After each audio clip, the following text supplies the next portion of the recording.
Take two. Today on the London Ear, I'm delighted to be joined by Emmet from Duo Decad. And Duo Decad are a band that I got to know the music of a couple of months ago. Emmet was so good to get in touch and tell me about a couple of singles that the band had released. The band also released their album, The 12th Hour. And then, I suppose coinciding with this time of year, I got an email saying, hey, this track from the album, Snow of 82, we're releasing this as a single. And when someone says to me, Snow of 82, I always remember, what I remember of the Snow of 82 is myself and my two brothers and being able to walk across the top of the snow because the snow was that high while my dad sank through it. And I remember getting new welly boots because otherwise we wouldn't be able to go outside the door. The snow was that bad. Emmet, what about you? Can you remember that, or what's the story with the Snow of 82? I was actually born in the Snow of 82. So I think there was a big worry about getting to the hospital and all of that sort of stuff because there was walls of snow. And it's something that I would have heard about it growing up the whole time. Oh, you were born in the Snow of 82. And so it's something that's kind of always stayed with me. And I think when we were writing the song, I was looking for some way to kind of tie it in. And I like just the kind of the idea of that. And you know, what was the song 74, 75? Remember that The kind Canals. of beautiful kind of pop song? Mm. And so then with something that's kind of Irish and stuck in the psyche and that's kind of relevant to me and stuff like that, so that's kind of where it came from. But yeah, I was looking at all the footage because we were doing a video for it, and looked amazing. Like Ireland came to a standstill for like a week or so, and even a buddy of mine was telling me that his dad was in a hotel for 3 days and he couldn't go home, and they ended up like in a room playing poker and drinking. And so I think everyone kind of has a story of the Snow of 82, which I think is pretty cool. Yeah, it's one of those legendary things now. It's almost like there's a romantic notion, I think, now at this stage because it's that far gone. Like, I was only 9 or something, so it's, Yeah. you know, it's just this fuzzy memory. But I remember like walking across the top of the snow and like, how can we walk across it? And my dad was like falling down. You couldn't get bread, you couldn't get anything. There was Yeah. all this kind of mild panic as well. And Yeah. I remember that it was one of the times where the government, even though there was loads of pirate radio stations at the time, the government was thankful of, you know, all these pirates that were going. Oh, really? Because they'd no way of getting the information out, and they wanted everyone to know what was going on, and they used all the pirate radio networks to, you know, get the information out and give traffic, local traffic and all that kind of thing. Yeah. You know, local Yeah. weather and all this. It just, I guess for Ireland, that's probably where the need, and it was almost like a test run. It was a really good thing for local radio and the importance of local radio as well. That's I didn't know that at all. It's really cool. But I think what you were saying, like there's something, especially when you're a child, and something so kind of romantic about the snow and that time of year as well. I think it's yeah, it's really, really cool. So tell us, how did that tie in with this track and with the album that you released this year? So the song itself, kind of Snow of 82, I think that the line that I've been kind of using is that it was, you know, the Christmas movie, It's a Beautiful Life. It's a Wonderful Life. Yes, yes. And so that idea of kind of not existing and different things and what the world is like. And so that's kind of like, you know, if certain things hadn't happened, and that, so it is obviously a little bit of a morbid sort of take. But I think with that, I suppose with the and then that was part of the album which we released back in June, I think. And we were always going to release Snow of 82 at around December, January, and can't believe it didn't go to #1, but that was maybe next year. You never know. We'll re-release it every year, you know. It happened for last Christmas eventually, you know.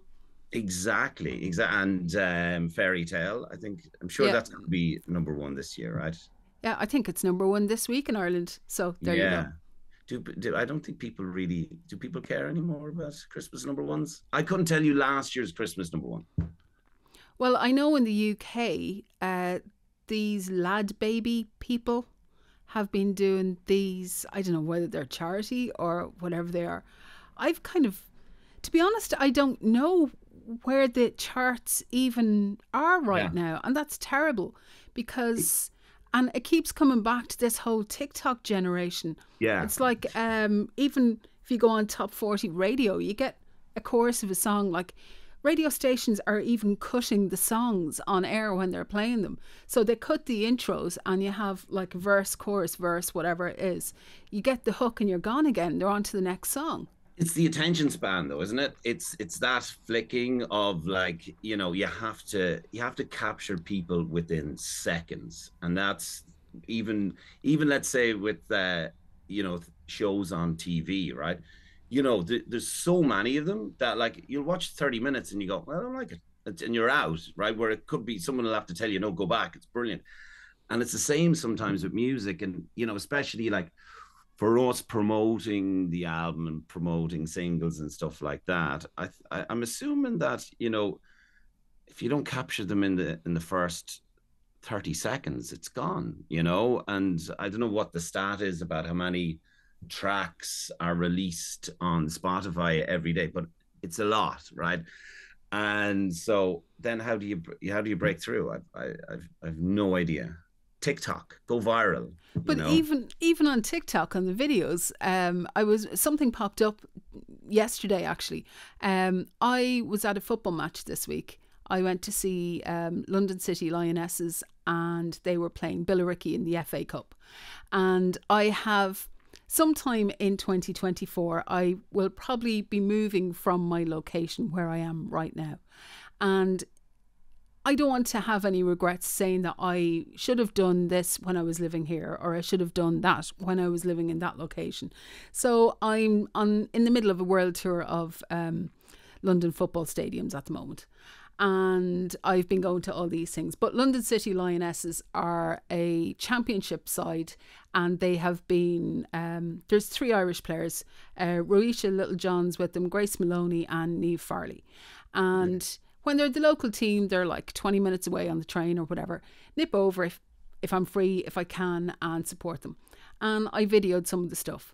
And I put it on TikTok, and the 2 videos between them have like 12 or 13,000 views. Now, don't ask me why.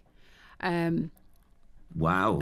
I don't know, because the video before that I posted didn't have very many at all, like maybe 200. Do you know what I mean? But something popped up and said that if you don't have something in your video that people like, every 1.5 seconds, they're just gonna swipe, and they're not going to take any notice. So if it's one every 1.5 seconds, that's crazy. That's like, how are you supposed to get your music to people now? I think we try all the platforms. I think we put it out on TikTok, and it's weird. TikTok is within 5 minutes you've 200 views. Now it'll either spike up and go to 1,000 in 20 minutes, or it'll stay at 200 and that's it. Like with Snow of 82, I grabbed some of that RTE footage and put the song behind it, and 20 minutes it went to 1,000. I went, whoa, that's cool. And then no more views. That's it. And so it's kind of, I was like, oh, this is gonna explode, and then it didn't. So obviously people were engaged maybe for 5 seconds rather than 1.5. But and that's like, if you have to think like that, it's exhausting, right, as a musician, because like the fun part is the making of the music, right? But then if you have to become someone who creates content. Now I know, like, there's a lot of influencers out there who'll go, oh, we'll you know, there's like a Husky website, and they'll go, I'll put your song on my husky video, and but you need to pay me, and you're like, oh god, oh god. But no, our music isn't on any husky videos at the moment. But no, I don't know. I think the idea is you just keep creating, right, and put it out there, and if it sticks, great. If it doesn't, well, that's just the way it is. I think it has to be that music, you're creating music for yourself. Anything else Definitely. that happens, I mean, the reason I I'm going to pay tribute to my uncle who died last week, and he was the first person who I ever knew who was in a band, and it was like I remember him in all these country bands and doing whatever kind of bands, and we're in pub bands and everything when I was growing up, and he loved it. He absolutely Mm. loved it. And I don't even know whether he ever wrote his own music, but I know he loved playing guitar, and I know he loved playing the drums. And the first thing I ever asked him for was to give me his old drum kit. And he said no. I'm still convinced my mother said, say no. Yeah, But he loved the music. And like, if you love something that much, you will do it forever. Like, he always had his guitar with him. It was always in the boot of the car. He played at weddings, friends, parties. It didn't matter if it was Christmas, if it was whatever. He'd always have the guitar with him for a sing-song. yeah, And I mean, that's what it comes down to. Whether it's a cover version of something or it's your own music, you have to have that love. And that love of the music has to be the driving force to keep everything going. Because if you yeah, don't have that, what's the point? yeah. Like, first of all, sorry to hear about your uncle, and lovely tribute. I totally agree, and like, yeah, I'm sure you've seen. I think everyone's seen the kind of Rick Rubin clips going around about how it's so important for artists to make it for themselves, right? And like, I couldn't agree more. And I know I've been in bands previously. I think with the last band I was in, Able Archer, I think towards the end, I think we were, I don't know if it was a choice, but we did start to think about, how we could build more of an audience, right? And I think that's just, you can't think like that when you're creating music. And I think maybe it was more for just pushing out singles or whatever. I think with this, I think Mark and I with Duo Decad, I think it's totally for us. Like, we do it out of pure love, and there's nothing better. It's no better feeling than when we write a new song. Like, it's just amazing. And Mark has this like really amazing enthusiasm about the music. Every time we write a new song, he's like, I mean, every time he goes, I imagine 20,000 people singing this back to us. I was like, whoa, whoa. But it's a wonderful sort of enthusiasm to where I'm probably a little bit more cynical. Um, but the love is there every time a new song is created from nothing. Now, Mark is based in the States. So how He's does that based in work? Chicago. Yeah, Because if you're thinking that when you're writing something, um, if you can hear that in your head, that's going to influence the production on the track as well. Because you're going to have this, like, this is going to be massive. So you yeah, want to have that massive sound to go with it. yeah. With that, I suppose that's his, because like what happens is I do the music, and then I send it over to him, and then he puts the vocals on it. Sometimes I put the vocals on it, but more often than not he does. And so I don't I don't think about that. I let him do that. I think he's generally, he might be swayed by the music that I send over to him, or the tone or the mood of it, and then he'll go and take it. Like, he's doing the exact same thing that I used to do with Able Archer. I think the previous band where Rob used to write the music, and he'd send me the music, and I'd do the vocals and lyrics. And I just found that doing lyrics just takes me forever. I like it, just, you'd be going back over like three words and going, no, it's not right, and I I don't have the time, and so I can, while I'm doing the music, I can send them over to Mark, which is it's working well, you know. How did you two hook up in the first place? Where is Mark from? He's from Clare originally, but I met him in Chicago in 2010. I was an intern in electrical, Steve Albini's studio, and so I Just lived. name drop there. Just yeah, just I pass that off know nicely. it's the only name drop I have. That's it. And and so I lived with his then girlfriend, and then we just instantly became really good friends. And so we stayed in contact. I used to always go visit him. When he would be home, we'd always meet up. And then so when I started this, I was kind of looking for kind of impartial, I suppose, advice or thoughts, you know, and someone who's positive as well, right? You know, so I could send him over the music, and he'd go back, oh, really like enthusiastic. And then there was one where I just didn't like the vocals I put on it, and so I sent it over to him, and he put the vocals on it, and I really liked it, and then that's where it started. The experience of being an intern, you must have seen and learned an awful lot in those because, like, hello, world class studios, one of the world's top producers. Yeah, Like that's like candy shop stuff. that's exactly what it's like. It was just or Disneyland, you know. It was just wonderful. I think how do you describe it? Like, it was, you know, you've all the greatest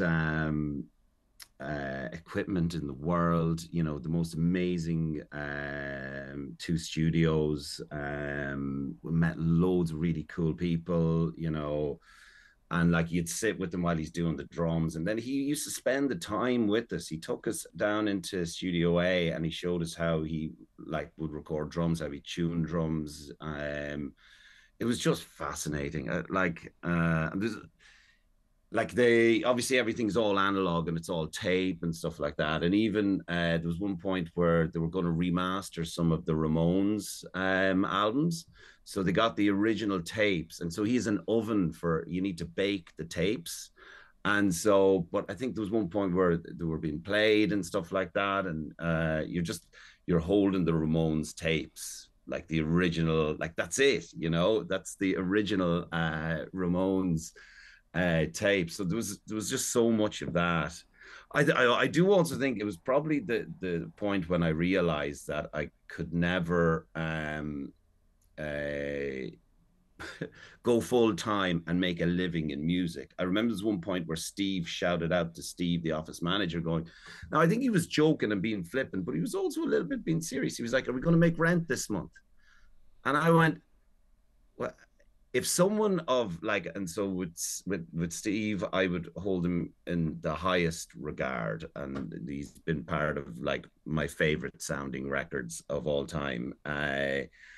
And also he you know, everyday bands come in all the time because he's actually he's not that expensive. But if he's like slight at the time, I don't know if he was joking or not, but I was like, holy shit. But no, it was an amazing experience, I have to say. It was yeah, amazing. If you at that time kind of had the realization that music wasn't going to be a full time thing, like Yeah, I know that from my point of view, I many years ago I went to Pulse Recording Studio and Recording College and did the stuff in Pulse and learned how to edit on tape and all those good things. Tape. yeah, And along the way, I worked in the studio. I was doing post production. I then went to work with bands. I got demos and stuff ready for bands. I got for press. I got CD duplication, all that kind of thing. But somewhere along the way, it was like, this isn't going to last, and it's not going to be the full time thing. yeah, And it takes a lot. It's it hurts the heart a little bit, to be honest. It totally is. It kind of crushes your dreams when that moment, that realization goes, okay, I can't do this from 9 to 5. It is it's a little bit yeah, I totally know what you mean. I think then you just, for me anyway, I actually, there was probably a year after around 2017 where I didn't do any music. And it was the first time in, I actually, maybe 10, 15 years. And so that's when I was kind of, I decided I had to do it. And so, but I didn't have a band and I was always a singer in a band. So then I spent probably 6 months where I was like, okay, I'm going to write a song from start to finish on my own. And because I've been involved in bands and other composers, I was like, I'm going to write a terrible song. And I get it from start to finish, and I'll start there. And then I'll try and write a better song. And then I'll try and write a better song.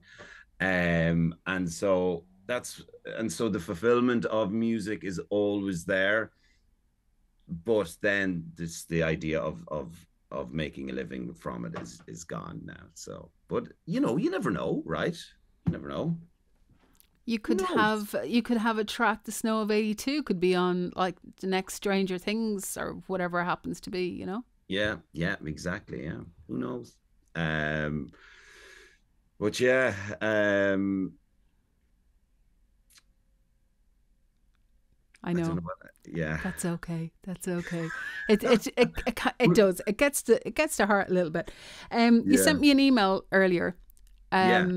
Now I know this is highly classified, and I can't play it today on the show, but Yeah. it was a very, very. It was like the email was so hot that the computer was steaming when I received it. Yeah. This was like the first little glimpse into what comes next for you guys. Yeah, I thought it'd be kind of cool to send it over to you. So we're writing and recording the new album, and so we got the first mix in from Andy. So I think it's really important to talk about Andy as well as part of this, because he mixes all the music and masters it. Okay, Andy, who are we talking about? Andy Gallus. So he's got a huge list of credentials of working with like Jay-Z and Britney Spears and different things like that. And I think he has moved out of engineering full time, and he's got a regular job, but he does this in the evening, similar to all of this. And he has these kind of bit more of these pop and R&B sensibilities. And so generally when we'd write a demo, it would be like it'd have a, like how you describe it, synthy, a bit rocky, a bit gothy, that sort of style. His first mix always comes back a little bit, it's got maybe a little bit of pop sensibilities, a bit of R&B. It totally pushes me out of my comfort zone, and I always have like a little meltdown. I haven't told Andy this, but he sends the first mix, and then I go, "Oh, this is a terrible song," right? Putting that song in the bin, and then I realize actually he just needs to turn up the guitars, or he drops something out. But then we always find a middle ground where he definitely has an influence in it, and I think, with that one I sent you, I think it feels a bit more like a band sound, right? And I think that's kind of more the direction we were going for the second album. The first album, it's a little bit of a hodgepodge, right? There's a couple of songs in hindsight that we go, well, there's a lot of, does it have, it's not a one sounding album. Like Snow of '82 is kind of out on its own. It's a bit of an outlier, but then there's another few like The Road of I and All This Time. They don't necessarily go together, but I think with this album, I feel like we're in more of a groove, and that's where I thought, what did you think of it? It's different. It is a little bit poppier. It's a little bit, there's a little bit more glitter and sparkle, I think, if that makes sense. A little bit. You should have heard the first mix. So it's I was like, Andy, take that back, that auto tune, don't do that. And by the way, we're still working on that. I just thought sending it over, it might give you a glimpse into the process of how we're working, and trying to move it forward a bit as well, you know. I think it's important that you always try different things and you work Yeah, with different people, because if you don't, like, how is a creative spark going to change or move or break boundaries if you stay the same? If you yeah, keep, if you had a number one record, yeah, as unless you're like Max, what's his name, who writes like every number one record ever, um like, he doesn't change. It's like a formula that just keeps repeating over and over again.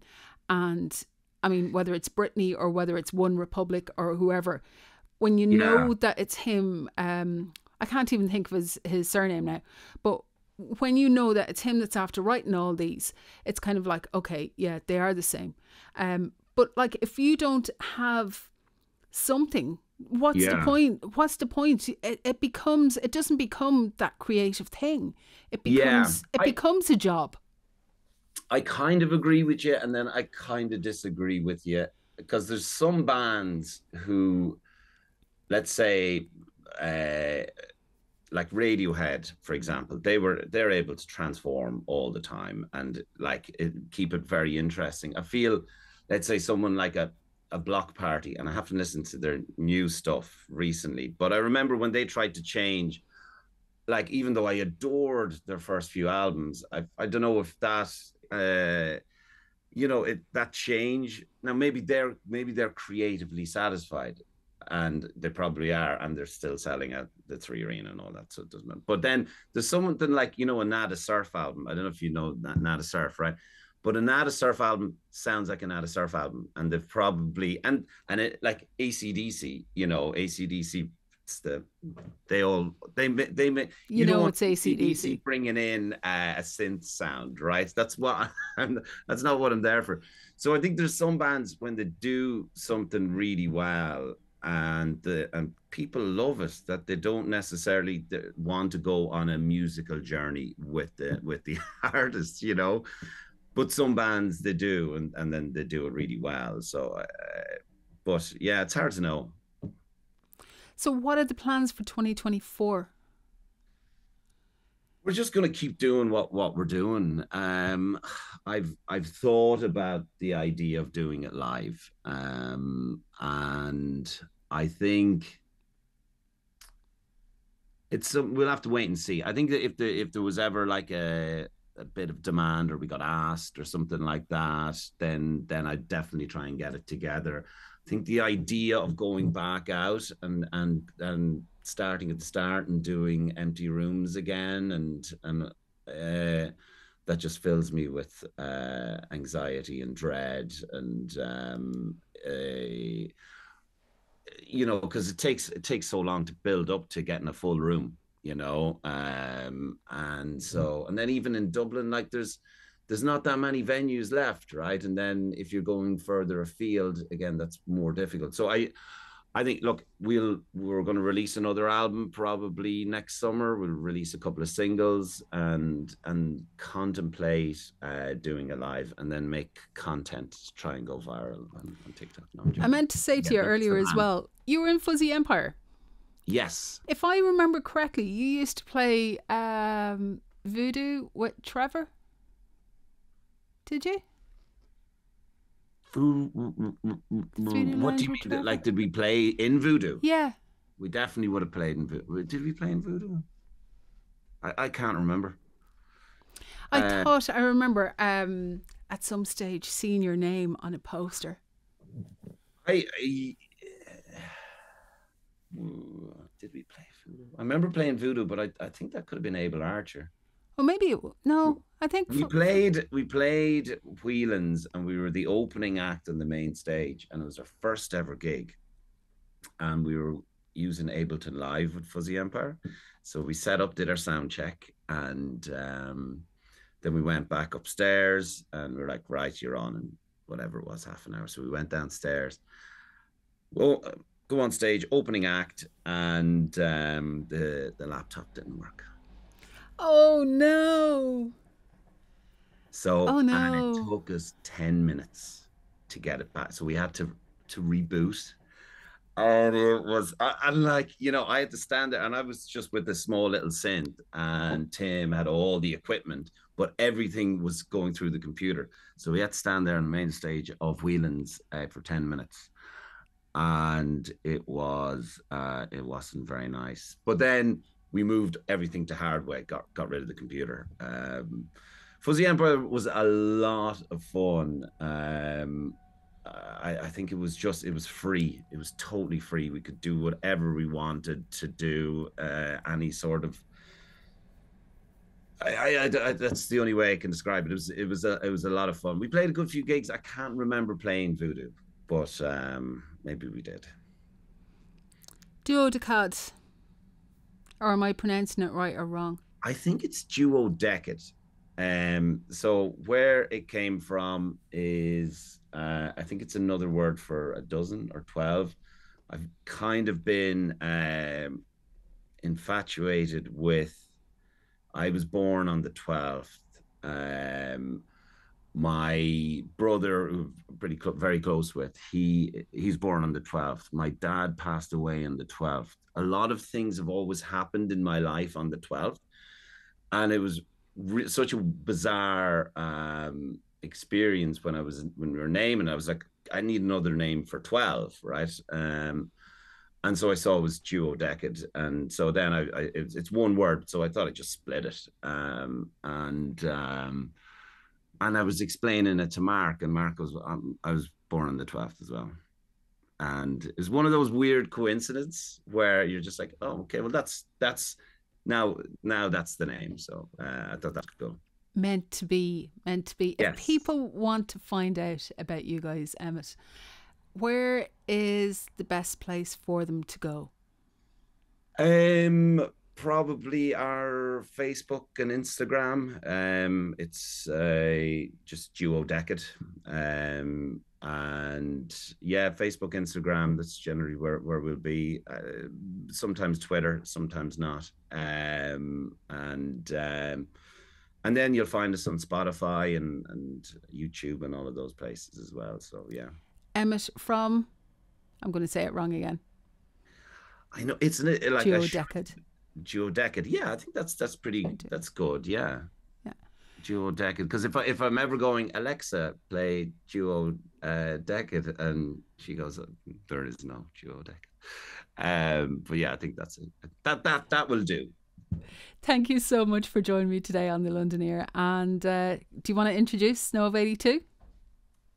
So this is Snow of 82 by Duo Decad. And thank you so much for having me, Nessy. It was a great chat. No worries. Thanks a million.